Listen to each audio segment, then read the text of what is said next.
Assalomu alaykum, hurmatli talabalar. Iqtisodiyot nazariyasi fanidan 2-semestr 4-mavzuyimiz iste'mol, jamg'arma va investitsiyalar mavzusi bo'yicha ma'ruza mashg'ulotlari olib boramiz. Mavzuyimizni quyidagi rejalar asosida yoritib boramiz. Iste'mol va jamg'armaning iqtisodiy mazmuni hamda ularning o'zaro bog'liqligi, jamg'arishning mohiyati, omillari va samaradorligi, iste'mol va jamg'armaga moyillik, investitsiyalar va uning darajasini belgilovchi omillar. Quyida demak mavzuyimizdan foydalangan asosiy adabiyotlar ro'yxati keltirilgan. Mavzu bo'yicha batafsil ma'lumotlarni olish uchun ushbu darsliklardan va adabiyotlardan foydalanish tavsiya etiladi. Iste'mol tushunchasiga to'xtaladigan bo'lsak, iste'mol bu jamiyat iqtisodiy ehtiyojlarini qondirish maqsadida ishlab chiqarish natijalaridan va ishlab chiqarish omillari, ya'ni ishchi kuchidan foydalanish jarayoni hisoblanadi. Iste'molning demak quyidagi 5 ta asosiy turlari mavjud. Shaxsiy iste'mol, unumli iste'mol, yakka tartibdagi iste'mol, jamoaviy va ijtimoiy iste'mol ko'rinishlari mavjud. Shaxsiy iste'mol bu ishlab chiqarish sohasidan tashqarida ro'y beradigan iste'mol. Bunda o'sha iste'mol buyumlaridan bevosita foydalanish jarayoni tushuniladi. Unumli iste'mol bo'lsa, bevosita ishlab chiqarish jarayoniga tegishli bo'lib, ishlab chiqarish vositalari va ishchi kuchining iste'mol qilinishi hisoblanadi. Yakka tartibdagi iste'mol bo'lsa, alohida shaxsning o'z ixtiyorida bo'lgan ne'matlarni iste'mol qilish tushuniladi. Jamoaviy iste'mol bu jamiyat a'zolari turli guruhlarining ne'matlaridan birgalikda foydalanishi hisoblansa, ijtimoiy iste'mol aynan butun bir jamiyat a'zolarining ijtimoiy ne'matlaridan birgalikda foydalanishi hisoblanadi. Iste'mol fondi tushunchasi bor. Bu milliy daromadning jamiyat a'zolarining moddiy va ma'naviy ehtiyojlarini qondirishga sarflanadigan qismi hisoblansa, iste'mol fondi butun aholining shaxsiy iste'molini, aholiga ijtimoiy xizmat qiladigan muassasalardagi, shuningdek ilmiy muassasalar va boshqalardagi barcha sarflarni o'z ichiga oladi. Iste'mol fondining shaxsiy daromad shaklida aholi qo'liga kelib tushadigan qismi iste'mol sarflari maqsadida ishlatiladi. Iste'mol sarflari bu aholi joriy daromadlarining tirikchilik ne'matlari va xizmatlar uchun ishlatiladigan qismi hisoblanadi. Aholi o'z daromadlarini sarflar ekan, bugungi, ya'ni joriy davrdagi iste'mol hamda kelgusidagi iste'mol hajmini oshirish o'rtasidagi tanlovni amalga oshiradi. Endi jamg'arma tushunchasiga to'xtaladigan bo'lsak, bu uzoq muddat xizmat qiladigan tovarlarni xarid qilish, turli xildagi favqulodda holatlardan sug'urtalash hamda foizli daromad olish maqsadida pul mablag'larining to'planib borilishi tushuniladi. Jamg'arma aholi, korxona, firmalar va davlat joriy daromadlarining kelajakdagi ehtiyojlarini qondirish va daromad olish maqsadida pullarni to'plab borishi yoki mablag'larini shakllantirib borish jarayoni tushuniladi.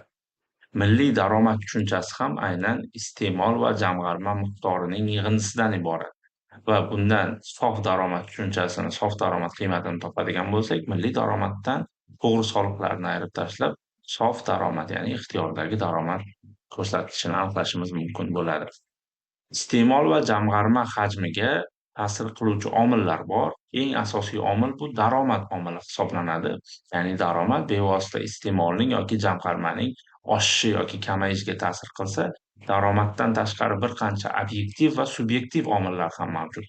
Obyektiv omillar sifatida jamg'arishga mol-mulk darajasi, narxlar darajasi, real foiz stavkasi, iste'molchining qarzdorlik darajasi, iste'molchilarni o'sha soliqqa tortish darajasi ta'sir qilishi va shu bilan birgalikda iste'mol va jamg'arishga bo'lgan moyillik, kelgusidagi narx, pul daromadlari, soliq, tovarlar zaxirasining o'zgarishi munosabati bevosita iste'mol va jamg'armaga ta'sir qiluvchi obyektiv omillar hisoblanadi.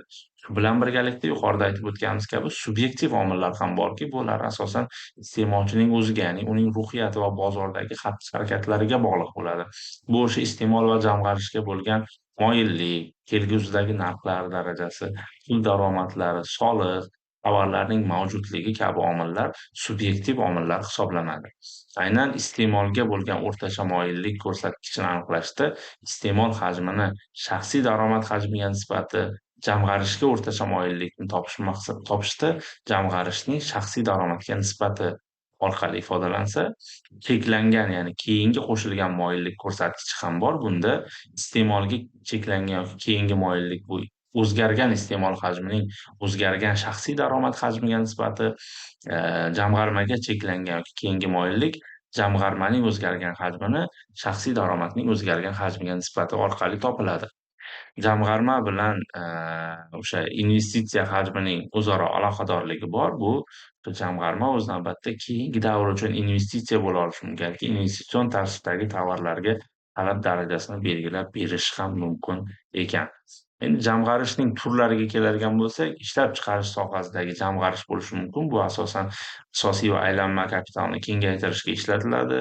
Bu amortizatsiya ajratmalari bo'lishi mumkin, foyda yoki boshqa mablag'larning jamg'arib borilishi yoki ijtimoiy madaniy sohasidagi jamg'arish bo'lishi mumkin. Nomoddiy ishlab chiqarish tarmoqlarini kengaytirish, rekonstruksiyalash va yangilashga sarflanishi mumkin ekan. Iste'mol va jamg'armaning demak, joriy davrda amalga oshirilgan jamg'arma joriy iste'molning chegaralangan qismi hisoblansa, chunki bu jamg'arma aholi va korxonalar ixtiyoridagi daromadning iste'molga sarflanmagan qismi hisoblanadi. Ya'ni daromad umumiy ma'noda barcha xo'jaliklarning ixtiyoridagi daromad iste'mol va jamg'arma miqdorining yig'indisiga teng hisoblanadi. Endi iste'mol va jamg'arma hajmi hamda unga ta'sir ko'rsatuvchi omillar o'rtasidagi bog'liqlikni iste'mol va jamg'arma funksiyasi orqali ifodalashimiz mumkin. Bunda o'sha klassik iqtisodchilar fikri bo'yicha iste'mol real foiz stavkasining pasayib boruvchi funksiyasi deb qaralsa, Keynes, ya'ni Jon Moynard Keynes nazariyasi bo'yicha uni fikriga ko'ra iste'mol bu uy xo'jaliklarini joriy daromadlarini o'sib boruvchi funksiyasi deb qaraladi. Bunda aynan quyida demak iste'mol funksiyasi keltirilyapti. Aynan daromad va iste'mol o'rtasidagi bog'liqlik keltirilyapti. Daromadning oshib borishi o'z navbatida iste'molning ham oshib borishiga grafik ko'rinishida demak ko'rishimiz mumkin bo'lar ekan. Xuddi shunday jamg'arma funksiyasi ham daromad bilan birgalikda to'g'ridan-to'g'ri bog'liqlikka ega. Daromadning oshib borishi ham o'z navbatida jamg'armaning oshib borishiga ta'sir ko'rsatishi mumkin ekan.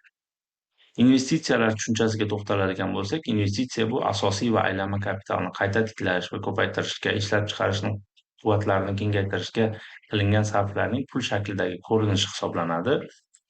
Investitsiyalarni ro'yobga chiqarish bo'yicha amalga oshiriladigan harakatlar bu investitsion faoliyat deb yuritiladi va shu bilan birgalikda investitsiyalarni amalga oshiruvchi shaxs investor hisoblanadi.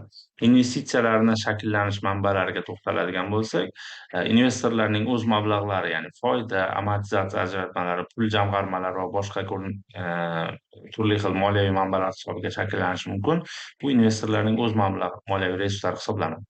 Qarz olingan mablag'lar bo'lib, bu obligatsiya zayomlari, bank kreditlari hisoblansa, jalb qilingan moliyaviy mablag'lar, aksiyalarni sotishdan olingan mablag'lar, jismoniy va yuridik shaxslarning pay va boshqa to'lovlari jalb qilingan moliyaviy mablag'lar hisoblanadi va davlat byudjeti mablag'lariga subsidiya, dotatsiya, preferensiya va boshqa turli xil to'lovlarni keltirishimiz mumkin va shuningdek chet elliklarning mablag'lari ham investitsiyaning asosiy shakllanish manbalari hisoblanishi mumkin ekan. Investitsiyalarning darajasiga ta'sir qiluvchi bir qancha omillar bor. Investitsiya darajasiga ta'sir qiluvchi eng asosiy omil foiz stavkasi hisoblansa, undan keyingi boshqa omillar foyda normasi, texnologik jarayonlar, xarajatlar, texnologik o'zgarishlar va soliqlar ham to'g'ridan-to'g'ri investitsiyalar darajasiga ta'sir ko'rsatishi mumkin ekan. Endi investitsiyalarning asosiy turlariga to'xtaladigan bo'lsak, to'g'ridan-to'g'ri investitsiyalar bo'lishi mumkin. Bu o'sha texnika, texnologiya shaklidagi kiritiladigan investitsiyalar, portfel investitsiyalari bo'lishi mumkin. Bular pul shaklidagi kiritiladigan investitsiyalar, ichki investitsiyalar bo'lishi mumkin. Mamlakat ichidagi uning rezidentlari tomonidan amalga oshiriladigan investitsiyalar va tashqi investitsiyalar bo'lishi mumkin. Bular o'sha mamlakatdagi tashqi dunyodan kiritiladigan investitsiyalar hisoblanishi mumkin ekan. Investitsiyalar darajasini belgilaydigan omillardan biri bu o'sha foizning real stavkasi hisoblanadi.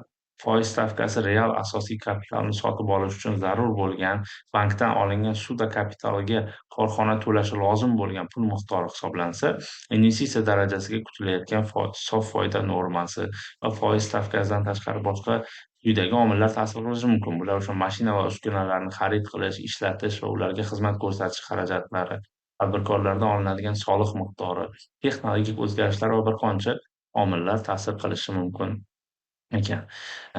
Investitsiya va foiz stavkasi o'rtasidagi bog'liqlikni ko'rishimiz mumkin. Bu yerda o'sha teskari bog'liqlik bor. Foiz stavkasi qanchalik baland bo'lishi investitsiya hajmini shunchalik kam bo'lishiga va foiz stavkasining qanchalik past bo'lishi investitsiya hajmining shunchalik yuqori bo'lishiga olib keladi. Bu demakki, aynan investitsiya hajmiga eng katta ta'sir qiluvchi omil bu foiz stavkasi, real foiz stavkasi ekanligini demak ko'rishimiz mumkin bo'ladi. Shuning bilan bugungi mavzuyimiz o'z nihoyasiga yetdi. Ushbu mavzu yuzasidan savollaringiz va fikr-mulohazalaringiz bo'lsa, quyidagi keltirilgan elektron pochta manzili orqali bog'lanishingiz mumkin. E'tiborlaringiz uchun rahmat. Salomat bo'linglar.